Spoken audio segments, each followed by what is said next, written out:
Welcome. In front of me is a MatePad T10 and today I'll show you how to record screen on this device.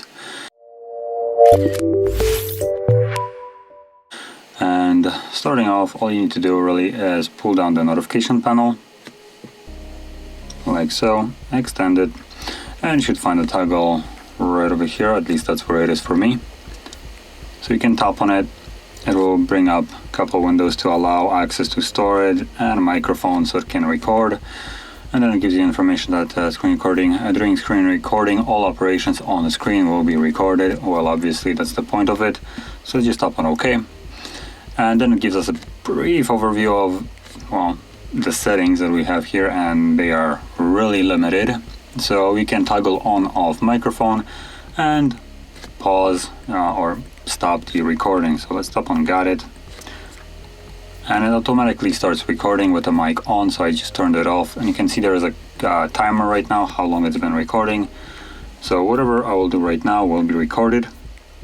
An additional thing that I'll mention, as you can see me scrolling through the screen, there is a little dot following it, as you can see right over here. So that dot is basically where my finger is pressing, so this will be visible on the recording because my finger isn't. So you can actually figure out where someone was pressing or what that person was opening. And then once you're done with it, simply tap on this button right here, the red one, boom, stop it, and you can see that the recording was saved. So now we can go to our gallery right over here. Again, let's just confirm whatever it pops up with, and you should see the recording right over here. Now you can also find it in albums under screenshots right here.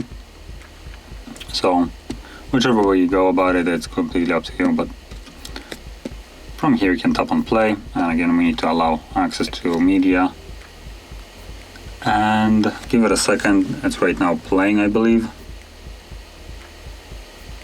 Yep, there it goes.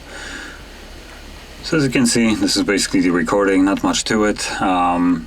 It can only record the microphone. There is no sound system going on, so if you are playing music or any kind of gameplay, the sound from that game would be completely lost.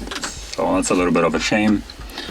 And there's basically no settings furthermore to it, so no resolution, frame rates, nothing like that. But yeah, that is basically how you would record your screen anyway. So if you found this very helpful, don't forget to hit like, subscribe, and thanks for watching.